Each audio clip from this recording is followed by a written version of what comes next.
All right, guys. So today we're going to go ahead and start working with tables in our app. So basically, tables are used just as a way to organize information. So kind of like if you use tables in a Word document or a Google Doc to organize and arrange info, you can use them for the same way in apps. So we're going to create just a simple app here today, just showing you how to install a table and how to get information to show up, and then it's something we'll use throughout the week in our next project.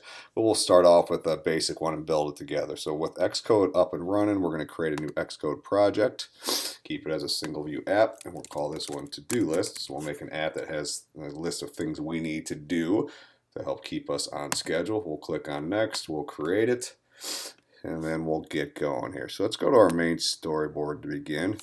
All right, and we're going to do a couple things here. First thing is I want you to click on the view controller and delete it. So just when you click on it, hit the delete button on your keyboard to get rid of that. Then let's go to viewcontroller.swift. Let's delete that too. Move it to the trash. So we're going to be starting with a new kind of view controller today, and also we'll bring in a new file for that. So to begin, let's go and search for something called a table view controller. So if you type in table, you'll see this first option called table view controller. Let's bring that out here. So when we do that, it gives us a basically a view controller, but it's set up as a table. So you can see that it clearly states that in the middle, table view, and it's got our prototype cell. We'll talk about that in a moment. All right, and then the next thing we're going to do is we got to make a new code file for it. So let's go Command N, Cocoa Touch class, click on next. And now mine's set up because I was doing this earlier, but very important that you make sure the subclass stuff says UI table view controller. So you can start typing that in or just click the drop down and look for it, but absolute must that it says table view controller. You can leave the class name as table view, that's fine. But very, very important that before you click next, you check that subclass says UI table view controller, because if you don't, the rest of your app is not going to work. So double check that, then click next. Let's make sure we're inside the Manila file folder. That icon, to-do list, click on create, and we're back to it here. And then we'll talk about all this code in a second, but let's go back to our storyboard. And then let's click on our table view controller.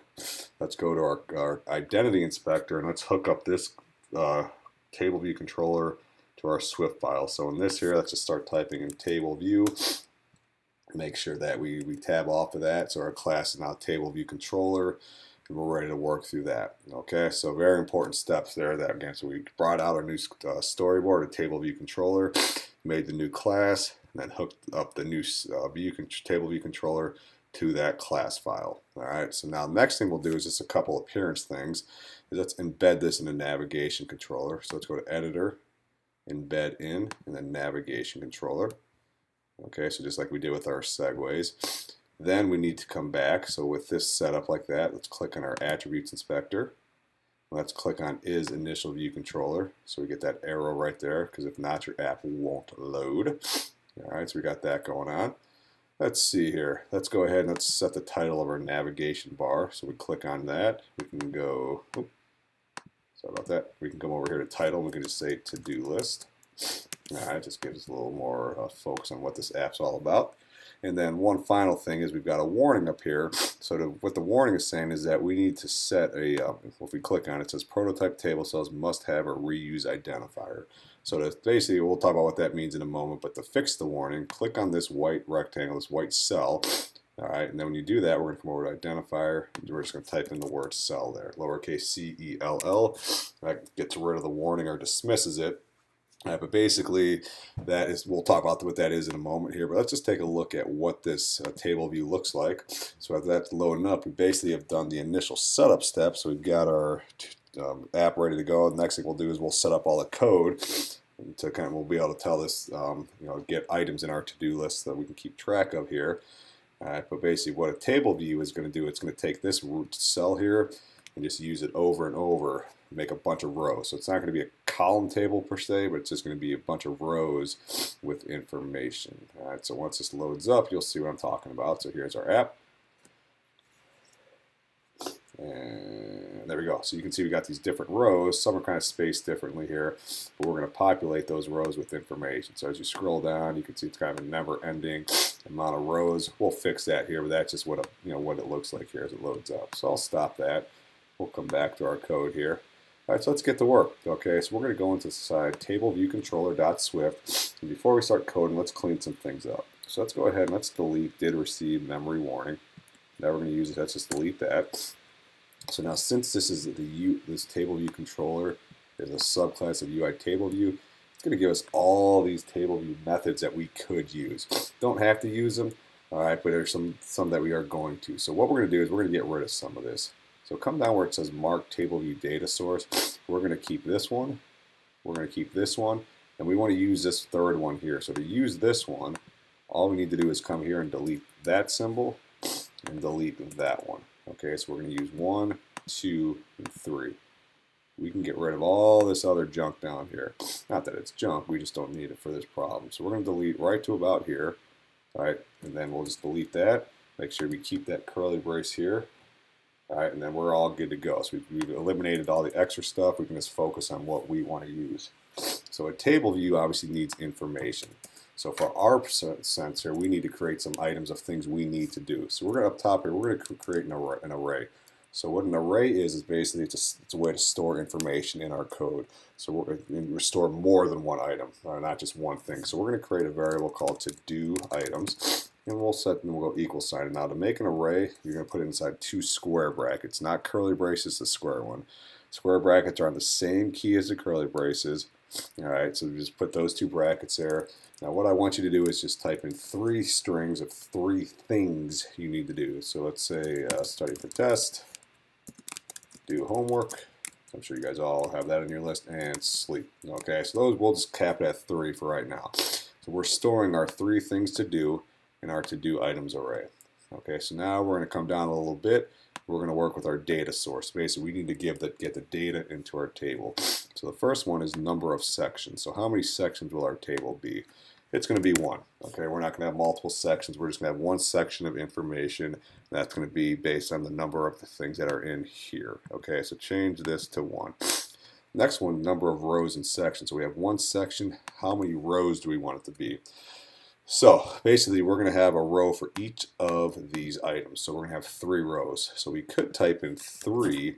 The only problem with that is if we come back later and add an item to this, if there's 4 or 5 items, it's not going to matter because we said there's only 3 here. So to make it more flexible, we got to, after return, we have to type out to do items dot counts.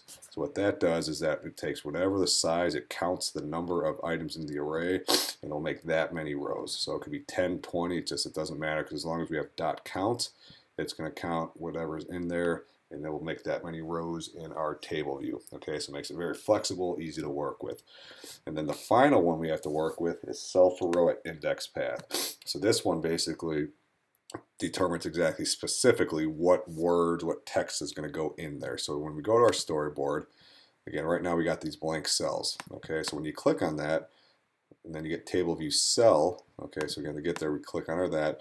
All right, we can, if you click on style, there's different styles. So when you click on basic, if we turn that on, basically it'll be a text that'll just have 1 word. If you click on write detail, okay, you could have 2 things in a cell and so on. If you go to subtitle, big title, text below.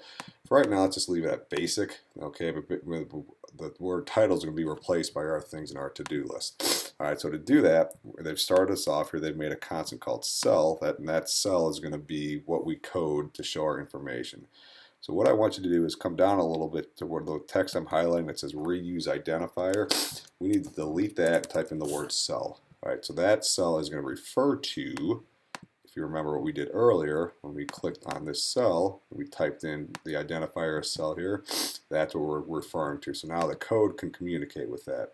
So now we can configure this to get it to work. So we're going to bring our constant down here. We're going to go cell dot. So again, the cell, I'm going to delete that for a minute. This is the same. We're calling this one. Okay, so cell dot text label dot text.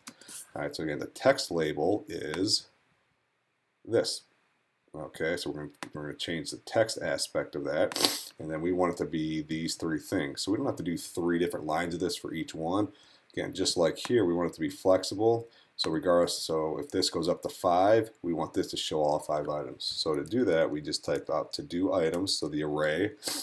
We do our square brackets, and inside we go index path dot row. So what this is going to do is it's going to each of these is an index. This is 0, 1, 2. So it's going to look at how many indexes are in the array, and then it's going to assign it to a row. So this will go into the first row, second row, third row, and so on. All right, so let's go ahead and run this. Fingers crossed here. We'll see if this thing works or not. All right, but all items should be good to go. So as this loads up, when it gets through, we should see an app with 3 to-do list items. All right, so there you go. So you can see here, so now there's just some formatting that we won't get into right now, but study for test, do homework, and sleep are all showing up in the app here. The reason why it's only showing up once is because we said one section. If we would have said 2, 3, or 4 sections, these 3 things would have repeated over and over. Okay, so that's why I just want to keep that to 1. All right, so then as you can see here, everything's showing up nicely, and that's all based on the code down here. Okay, because again, it's tag to do items index path.row. That's why that stuff's showing up. So that is working with a table view. So now you got a little idea and got a chance to experiment with that. We're going to create some apps this week here that use a table view, and each day we'll kind of add a new feature to it and show you a little more. But today was just kind of showing you the ropes here and giving you a chance. So again, make sure you're able to run your app so you can see this view here, so you can see the items in your to-do list. All right, and as long as you've got that going, you're in good shape, and then we'll move forward in a little bit. So good job. Having any questions, having any issues, just ask. But for right now, we're all done, and then we'll get going here a little later. All right, good job, guys.